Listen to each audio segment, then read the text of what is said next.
কইছে এক দেশ থেকে এক দেশ যাব, বাপের বাড়ি ছেড়ে শ্বশুরের বাড়ি যাব।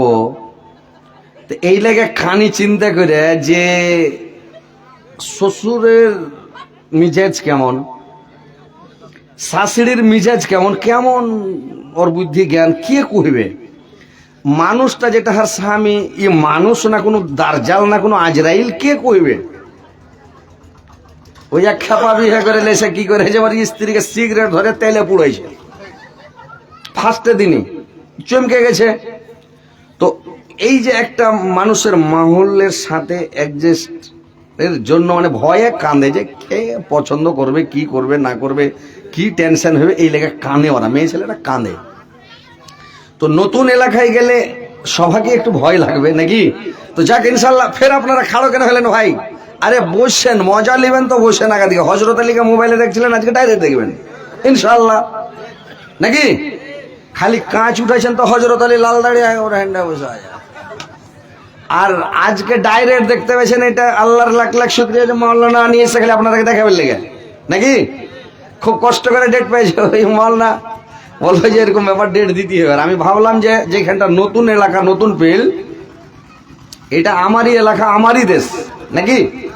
কিন্তু চেরাক যে জলে, কিন্তু চেরাক ওর তলা জোনহাক করতে পারে না। চেরাকের তলা কিন্তু আন্ধার থাকে, ও চারিদিক জোনহাক করে, ওর পাশা দিকটা অন্ধকার থাকে। তো এই যে আমার এটা এলাকা, আমারই দেশ, আমার এলাকা। আমি বাংলাদেশ যাচ্ছি, ঝাড়খণ্ড যাচ্ছি, বীরভূম, বাঁকুড়া, হুগলি, হাওড়া, বর্ধমান, নদিয়া যাচ্ছি, নেপাল যাচ্ছি, আসাম, গুয়াহাটি, ত্রিপুরা, মেঘালয়। কিন্তু এইখানে এই যে দেখছেন, এই ইয়ার মতন শুরু হলো নাকি। এই বাদরুদ্দোজা নাদবির চোখে লাইট মেরে বেচারি চোখটা ছানা ছানা করছিল, ওরকম হারও করতে লাগলো।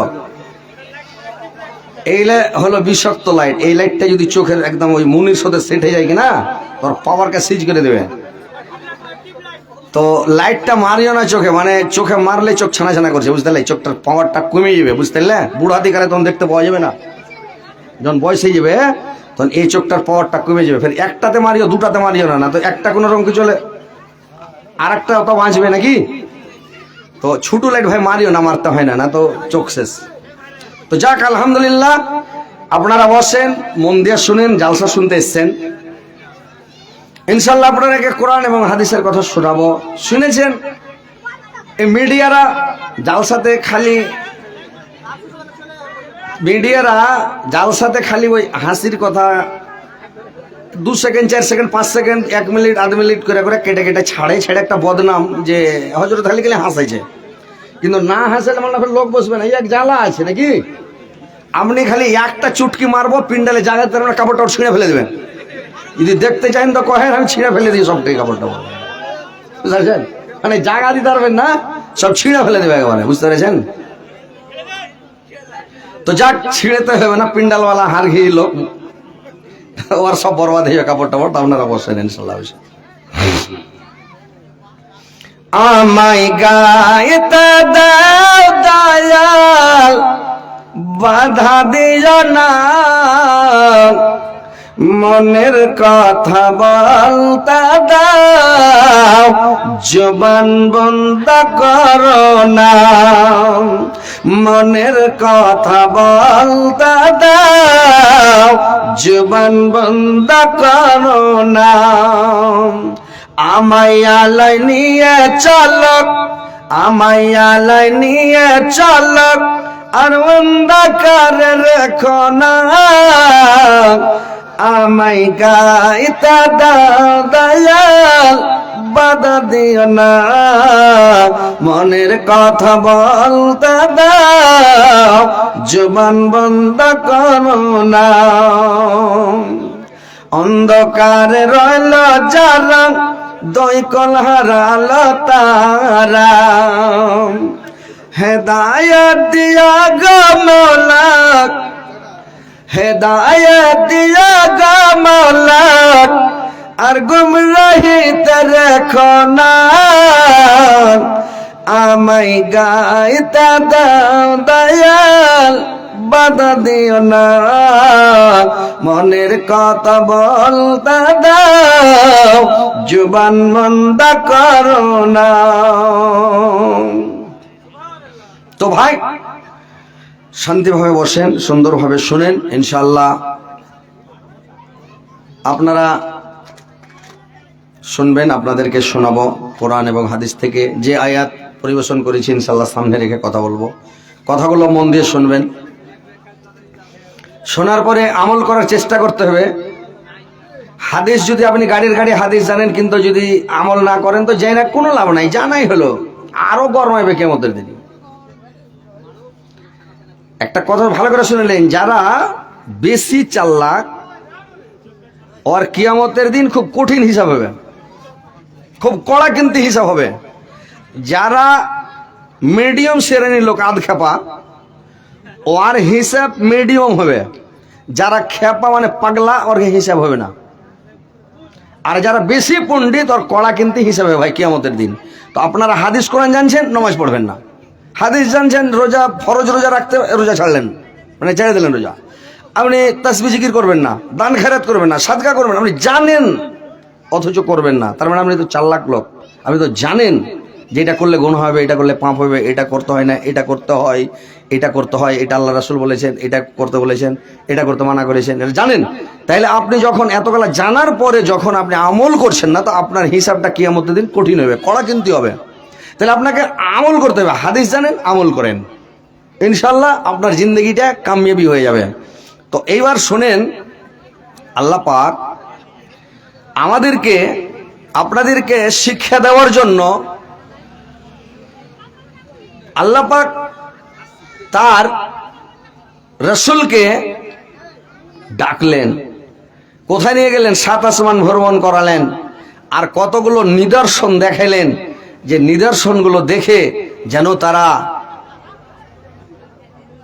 যখন নিদর্শনগুলো দেখালেন যে যে বর্ণনা করবে তার উম্মতের কাছে, তার সাহাবীদের কাছে, তারা শুনবে, শোনার পরে জ্ঞান অর্জন করবে, শিক্ষা অর্জন করবে, তারা সতর্ক হবে, তারা নামাজ পড়বে, রোজা রাখবে, জান্নাত বলে ভয়, জান্নাতের লোভ করবে, লালসা করবে, জাহান্নাম বলে ভয় করবে, কিয়ামতের মাঠের, হাসরের মাঠের আযাব শাস্তি বলে ভয় করবে। এইভাবে তারা একটু সতর্ক হবে, সাবধান হবে। আল্লাহ পাক ডেকে পাঠালেন, দিয়ে কতগুলো নিদর্শন দেখালেন। কি বলছেন আল্লাহ পাক কোরআনে? সুবহানাল্লাযী আসরা বিআমদিহি লাইলাম মিনাল মাসজিদিল হারাম ইলাল মাসজিদিল আকসা ইলাল মাসজিদিল আকসাল্লাযী বারাকনা হাওলাহু লিনুরিয়াহু মিন আয়াতিনা ইন্নাহু হুয়াস সামিউল বাসীর। পরম পবিত্র মহিমাময় তিনি, যিনি তার বান্দাকে রাত্রিবেলা ভ্রমণ করলেন মসজিদুল হারাম থেকে মসজিদুল আকসা পর্যন্ত, এবং তার চারপাশে কল্যাণময় করলেন। আর তাকে মসজিদে হারাম থেকে যখন মসজিদে আকসা পর্যন্ত নিয়ে গেলেন, আর মসজিদে আকসায় গিয়ে তখন করলেন কি, সেইখানে 2 রাকাত নামাজ পড়লেন। অনেক লম্বা চওড়া ঘটনা আছে ভাই, কিন্তু আমি সংক্ষিপ্ত বলছি। সেখানে নামাজ পড়ি আল্লাহর রাসূলকে ইমামতি বানিয়ে, সমস্ত নবীদের ইমাম বানিয়ে, এবার তাকে জিবরাইল আলাইহিস সালাম বর্রাকে উঠিয়ে দিলেন, আর বর্রাকে চড়িয়ে দিয়ে এবার ঊর্ধ্বমুখী হয়ে এইবার আসমানের দিকে যেতে আরম্ভ করলাম। ভাইরে আমার, বন্ধুরা আমার, সেখানে আসমানে যাওয়ার জন্য গেট নাই, একটাই গেট আছে, সেটা হচ্ছে ফিলিস্তিনে বায়তুল মুকাদ্দাসে আসমানে ওঠার জন্য গেট। আর ওই গেটের মধ্যে হযরতে ইসমাঈল আলাইহিস সালাম ওইখানে করেছে কি 70,000 একবারে ফোর্স নিয়ে বসে আছে গেটের কাছে। 70,000 ফোর্স নিয়ে গেটের কাছে বসে আছে। গেটের কমান্ডারের নাম হচ্ছে হযরতে ইসমাঈল আলাইহিস সালাম। ওইখান দিয়ে হুড়াহুড়ি করে ঢুকতে পারবেন না, না তো 70,000 ফোর্স নিয়ে বসে আছে, একদম বড়কা বড়কা ফেরেশতা, খালি ধরবে টিটি করে হা হা মাস্তানি করে দিতে পারবেন, হ্যাঁ, আসমানের উপর চড়তে পারবেন। এইবারে যখন নিয়ে গেল আল্লাহর রাসূলকে, হযরত ইসমাঈল আলাইহিস সালামকে বললেন, এইবার বললেন আপনার সাথে ওটা কে? বললেন এটার সাথে আমার মুহাম্মদ সাল্লাল্লাহু আলাইহি সাল্লাম। বললেন তার কাছে কি দুধ পাঠানো হয়েছে? বলল যে। এবার বলল ঠিক আছে আসেন। এইবার আসমানের উপরে উঠে গেলেন। যখন 1 নাম্বার আসমানে গেলেন, প্রথম আকাশে গেলেন রে ভাই, প্রথম আকাশে যাওয়ার পরে হযরতে আদম আলাইহিস সালামের সঙ্গে তার সাক্ষাৎ হয়ে গেল। তো যখন সাক্ষাৎ হয়ে গেল, জিবরাইল আলাইহিস সালাম বললেন, শোনেন নবী গো, ইনি হচ্ছেন আপনার আদি পিতা হযরতে আদম আলাইহিস সালাম, ইনাকে আপনি সালাম করুন। তাকে সালাম করলেন। হযরত আদম আলাইহিস সালামকে যেদিন সর্বপ্রথম যখন যে দৃশ্যটা দেখানো হয়েছিল, ওই দৃশ্যটা মানে তখন দেখানো হলো আল্লাহর রাসূল যখন ডান দিকে, হযরত আদম আলাইহিস সালাম যখন ডান দিকে তাকালেন তখন হাসতে লাগলেন, এবং যখন বাঁ দিকে তাকালেন তখন একবার হাসতে লাগলেন, কাঁদতে লাগলেন। বাম দিকে তাকালেন কাঁদলেন, ডান দিকে তাকালেন তখন হাসলেন। আল্লাহর রাসূল জিবরাইলকে জিজ্ঞাসা করলেন, জিবরাইল বলুন তো, যে হযরতে আদম আলাইহিস সালাম ডান দিকে যখন তাকালেন তখন কেন হাসলেন, আর বাম দিকে তাকালেন তখন কেন কাঁদলেন? বললে, কতগুলো রূহগুলোকে সেখানে জমা করা হলো। ওই রূহগুলো ডান দিকে যতগুলো রূহ দেখা গেল সেইগুলো জান্নাতি, সেইগুলো আদমের সন্তান সন্ততি, সেইগুলো জান্নাতি, এই জন্য দেখে হাসলো। আর বাম দিকে কতগুলো রূহকে দেখা হলো কিলবিল কিলবিল করছে অনেক রূহ, তো যেটি বাম দিকের রূহ এটি হলো জাহান্নামী, এরা গুনাহগার পাপিষ্টি মুজরিম, এই জন্য কেঁদে ফেললেন, আমার এতগুলো আওলাদ, আমার এতগুলো সন্তান সন্ততি জাহান্নামী হয়ে যাবে, এই জন্য হযরত আদম আলাইহিস সালাম কেঁদে ফেললেন রে ভাই। এবার জিবরাইল আলাইহিস সালাম বললেন, ইয়া রাসূলুল্লাহ আপনি চলুন। এইবারে তাকে আগে বাড়াতে লাগলেন রে ভাই। এবার যেতে যেতে কিছু দূর যাওয়ার পরে আর একটা দৃশ্য দেখলেন। কি দৃশ্য দেখলেন? সেখানে দেখলেন যে মানে একটা লোক, তার মাথাতে পাথর মারা হচ্ছে, বোল্ডার মারা হচ্ছে, আর পাথরগুলো যখন মাথাতে মারছে রে ভাই, মাথাটা একবারে চুরমার হয়ে যাচ্ছে, থেতলা ডাইল হয়ে যাচ্ছে, মাথা শেষ। এইবার যখন ওই ফেরেশতাটা বোল্ডারখানা কুড়াতে যাচ্ছে, পাথরখানা উঠাতে যাচ্ছে, আবার বডি তৈরি, মাথা তৈরি, এইবার উঠিয়ে এনে আবার মাথাতে ঝাড়লো, এইবারে মাথাটাকে ডাইল করে দিলাম, চুরমার করে দিলাম, এইভাবে তাকে ঠাঁটাতে আছে। আর লোকটা বাপরে মারে করে চিৎকার করছে, খুব কানাকাটা করছে রে ভাই। আল্লাহর নবী জিবরাইলকে জিজ্ঞাসা করলেন, জিবরাইল বলুন তো, জিবরাইল বলুন তো, এই লোকটা পৃথিবীতে এমন কি পাপ করেছে আল্লাহ পাকে কে এত বড় সাজা দিয়েছে বলুন তো? জিবরাইল বললেন, শুনেন নবী গো, এই লোকটা আপনার উম্মতের মধ্যে কার? এই লোকটা পৃথিবীর মধ্যে যখন নামাজ পড়তো ওয়াক্তের পারোয়া করতো না, টাইমের পারোয়া করতো না, এই মানুষকে দেখিয়ে মুনাফিকি নামাজ পড়তো, ওয়াক্তের উপরে নামাজ পড়তো না। আল্লাহ বলছেন, ফাওয়াইলুল লিল মুসাল্লিন, দুর্ভাগ্য রয়েছে ওই সব মুসল্লিদের জন্য, আল্লাযীনা হুম আন সালাতিহিম সাহুন, যারা ওয়াক্তের পারোয়া করে না, আল্লাযীনা হুম ইউরাউন, আর যারা লোক দেখানো নামাজ পড়ে, ওয়ায়ামনাউনাল মাউন, এবং পাড়া প্রতিবেশীকে ছোট্ট খাট্ট জিনিস দিতে মানে বিরত থাকে, এই সব লোকদের জন্য দুর্ভাগ্য রয়েছে রে ভাই। তো বলা হলো, যারা মানুষকে দেখে নামাজ পড়ে, লোককে দেখে নামাজ পড়ে, ওয়াক্তের উপরে নামাজ পড়ে না, টাইমের উপরে পড়ে না, সময় যখন শেষ হয়ে যায় তখন লাস্টের বেলা মসজিদে যায় মানুষকে দেখে তখন করে কি একবারে হাফাড় ধাফাড় করে উজু করে মসজিদে যায় খাড়ো না। কত লোককে দেখবেন পুঁকড়ি খাড়া হয়েছে, কত লোককে দেখবেন সিনা ফুলিয়া খাড়া হয়েছে, কত লোককে দেখবেন মানে কত রকম। কেউ যখন রুকুতে যাবে, মুনাফিকি নামাজ পড়তে জানে না, রুকুতে যাবে তখন মনে হয়েছে যে পানিতে ঝাড়া ফিরছে, মানে ভালো রুকুও করবে না। এই সব মুসল্লিরা যারা লোককে দেখে নামাজ পড়ে, মুনাফিকি নামাজ পড়ে, এদের জন্য দুর্ভাগ্য হয়। বুঝতে পেরেছেন? নামাজ পড়তে হবে সময়ের উপরে, ওয়াক্তের উপরে। ওইকে জামাই দেখতে গেছে, তা পুছকে তুমি কিসের উপরে নামাজ পড়ো? তো কইছে সবের উপরে, সবের উপরে নামাজ পড়ে ভাই, ওয়াক্তের উপরে পড়তে হবে। আর ও খেপা কইছে সবের উপরে। একজনে জামাইকে পুচ করে কি করে খাও, আমি হা করে খাই।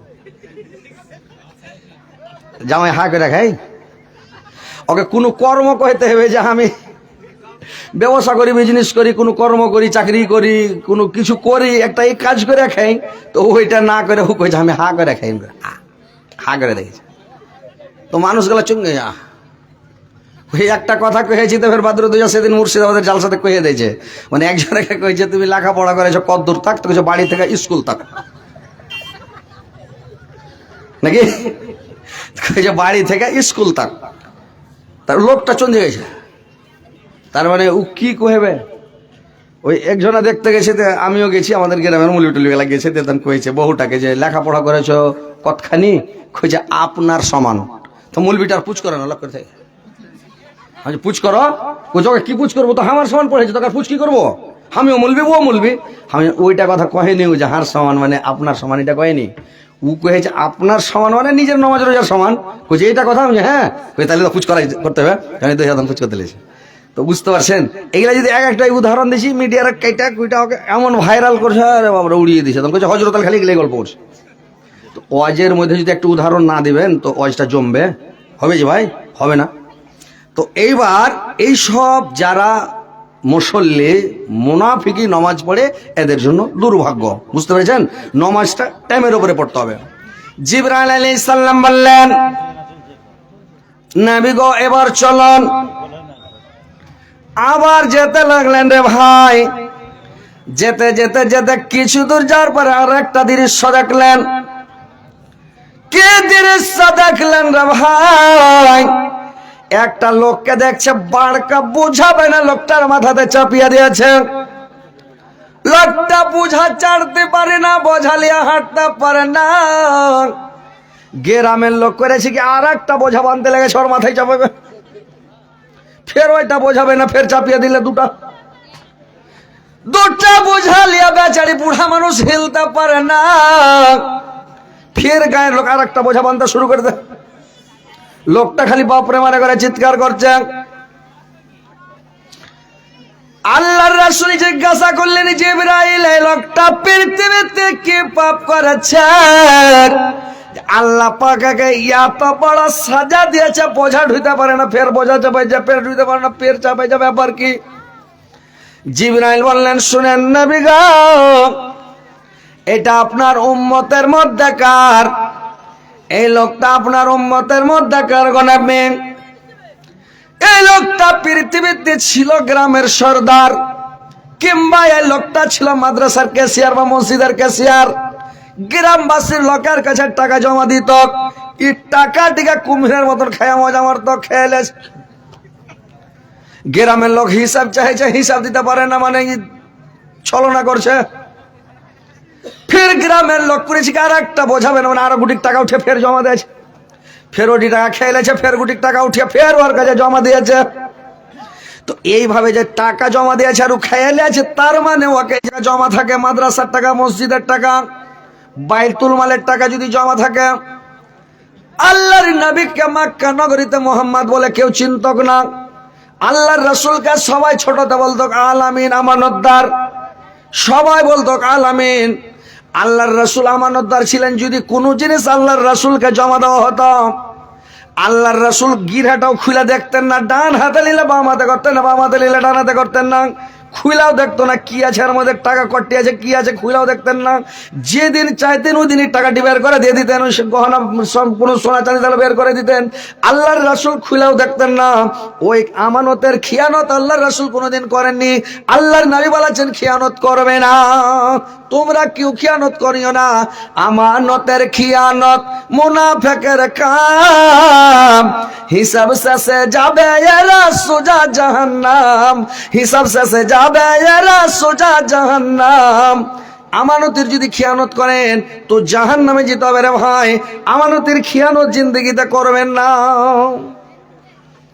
আমানতের খিয়ানত জিন্দেগিতে করবেন। যদি জমা দেয় জমা রাখবেন, ওকে হেফাজতে রাখবেন, ওকে খরচ করিয়েন না। বুঝতে পেরেছেন, এটা হলো আমানত। ভাইরে আমার, আল্লাহ রাসূল বললেন কিয়ামতের দিন আল্লাহ পাক চার প্রকার লোকের উপরে চোখ তুলেও তাকাবেন না, আর যদিও তাকায় রহমতের নজরে তাকাবে না।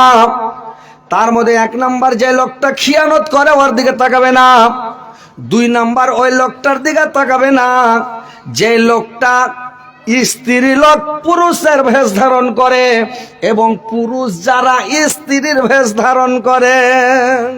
নাকি এখন কত স্টাইল বাহির হয়েছে যে ভাই, আহা, মেয়ে ছেলেকে বলা কিয়ামতের দিন আল্লাহ তোমার দিকে চোখ তুলাও দেখবে না, চুরি করলো আল্লাহ দেখবে, ডাকাতি করলো আল্লাহ দেখবে, আর কোনো বড় গোনা যদি করে দেন তাও আল্লাহ ঘুরে দেখবে, কি ওনে চিল্লে দেখি কি আছে রে, কেনে চিল্লাছে দেখবে। আর যদি টাকনুর নিচে কাপড় পিনেন কাঠখুরিয়াটা ঢেকে আল্লাহ চোখ দিলেও দেখবে না, তুই চিল্লাচ্ছে, এটা গ্যাংড়া, তুই খুব গ্যাংড়া, এটা খুব বড় পাপ। কি বল না, একটা মুড়ি টুড়ি ঝুঁকাবেন না, আপনি ইউটিউবে যাইছেন তো কথা যে আল্লাহ কায়ামাতের দিন যে টাকনুর নিচে তলাটা, আর সুবহান আল্লাহ কি বলবো, তো পুরুষ লোককে উঁচা করতে হবে, মাইয়া লোককে নিচা করতে হবে। তাহলে যদিও লিচা করতে হয় মাইয়া লোককে, তাহলে কাদা খিচ গোবর তো ভরাইতে হবে না, একটা ও তো পাক পবিত্র হবে, না পাকের ব্যাপার আছে। যদি গরুর মূত্র ভরে, কাশমোটা ভরে, গু গোবর ভরে, তাহলে ওরাও তো একটা মানুষ, ওইগুলো বেট ছেলের হাতের খাওয়া যাবে? আমাদের এলাকাতে একটা লোক আছে, ও কয়েছে যে পৃথিবীতে আমি কোন বেটি ছেলের হাতের রুটি খাই না, কিছু কোন সময় হয় না, বলে আমি ওর হাতের রুটি খাই না। কে নেছি খাবো না আমি, আর রুচে না, মানে ও ঝাড়া ফিরাইলেও যাতে দেখতে পাই যে হ্যাঁ সাবুন দিয়ে হাত ধুলে ভালো করে করেছে, তাহলে হাত পাকা রুটি খেবে না, তো খাবে না। তো এই যে মানুষ কাপড় লেথিড়া পিনা হাঁটবে, গু গোবর কাদা খিচ ভরবে, তো এটা অপবিত্র হয়ে যাবে, নাপাক হয়ে যাবে নাকি। তো এই লাগে আল্লাহ রাসূল বলেছেন যে তুমি এটাকে টাকনুটাকে উদাম করে পিনবে। তো মেয়ে ছেলেরা করছে কি, উঁচা করে দিয়েছে, বেটা ছেলেরা নিচা করে দেয়, এগুলো বলে স্টাইল। আহা, এখন যে কাপড় মোটকে কেটে আর কি কি উড়িয়া সাহার দিয়া ফেনা টেনা ভরিয়া ভরে ও বেটি ছেলে সেইছে। এইবারে কত স্টাইল দেখবেন। এক হসপিটালে গেছি শিলিগুড়ি, তো দেখছি যে মেয়ে ছেলে গেল চাপ্পালের আগাল কেটে দিয়েছে, ই কোন স্টাইল। কোন হসপিটালে পূর্ণিয়াতে দেখছি তোর চাপ্পালের পাছা দিক কাটা আছে, আমি কেনে এগুলা কেনে সিস্টেম, পাছা কেনে কাটা ভাই। হ্যাঁ, বেটা ছেলে জিন্স প্যান্ট পিনছে, ওর আগা দিকে দেখেন যে 52টা খালি ফিচা লটকিছে। হ্যাঁ, আর ফের হাঁটু ছিঁড়া, ওকে যদি কইবেন যে হাঁটু কেনে ছিঁড়া, তুমি কুটুম আসছো, তো এই হাঁটু কেনে ছিঁড়া, ভালো জিন্স প্যান্ট ছিল না, বলিছে এর দাম 700 টাকা, এটা হলো স্টাইল। আর ওর আগা দিকে ফের লেখা আছে নো এন্ট্রি, ওখানে যায় না। ওর পাছা দিকে লেখা আছে নো চান্স, ওখানে যাওয়ার কোনো চান্সই নেই। এগুলা স্টাইল দুনিয়াতে, বুঝতে পেরেছেন? এগুলা গুনহার কাজ, পাপের কাজ, বুঝতে পেরেছেন? আল্লাহর নামে বললেন যারা টাকনু ঢেকে কাপড় পিনবে, যারা টাকনু ঢেকে কাপড় পিনবে, কিয়ামতের দিন আল্লাহ পাক তার দিকে চোখ তুলেও তাকাবে না। টাকনু ঢেকা পুরুষ লোক কোনোদিন জিন্দেগিতে টাকনুর নিচে কাপড় পিনবেন না ভাই। টাকনুটা আল্লাহর শুকরিয়া যে ভালো আছে, কিন্তু শহর বাজারে দেখেন, টাউনে দেখেন, যে টাউন বাজারের মেয়ে ছেলেকে দেখে মনে হয় না যে দুনিয়াতে ঈমান আছে আর দুনিয়াতে ঈমান বাঁচা যাবে, এরকম মনে হয় না। বেহায়া বেপর্দা হয়ে একবারে হিরো গঞ্জি গায়ে দিয়া আর একবারে টাইট ফিট গঞ্জি গায়ে দিয়া, জিন্স প্যান্ট বিনা একবারে বেটা সামনে খম খম করে হাঁটছে। আরে বাবরে, সাংঘাতিক ব্যাপার। তো কথা হচ্ছে এইসব পুরুষ যারা স্ত্রীর ভেষ ধারণ করে, স্ত্রী পুরুষের ভেষ ধারণ করে, এই সব অন্যায়কে অন্যায় করে, এই লোকটার দিকে তাকাবে না। তো ভাইরে আমার দেখেন, আল্লাহর নবীকে বললেন জিবরাইল আলাইহিস সালাম, আর একটু আগে বাড়ুন, চলন। আর একটু আগে বেড়া দেখলেন একটা লোকের 4 হাত পাকে টনটনা করে জাহান্নামে বানা আছে। 4 দিকে 4 হাত পা দুধকে হাত দুধকে করে একেবারে টনটনা করে বানা আছে। লোকটা উঠার জন্য খালি ধড়ফড় করছে, একটু উঠছে, উঠতে পারে না, টনটনা বানা, তাহলে উঠবে। যেমন উঠছে মুখের ঘরে পড়েছে, দেখলাম ঠোঁট মারতে দিলাম, মুখ টুনে লোকটা খালি চিৎকার করছে, বাপরে মারে করে কানাকাটা করছে। আল্লাহর নবী জিজ্ঞাসা করলেন জিবরাইল, এই লোকটা কি পাপ করেছে পৃথিবীতে আল্লাহ পাক তাকে এত বড় সাজা দিয়েছে বলুন তো? জিবরাইল বললেন, শুনেন নবী গো, এই লোকটা পৃথিবীতে বিচারা গেলে ঘুষ খেত, আর ঘুষ খায় নাই কে অন্যায়, অন্যায় কে নাই যে লোকটা দোষী ওর দোষ কে কেটে নির্দোষী অবস্থাটা কেমন করবে, কেমন করবে মানে জবান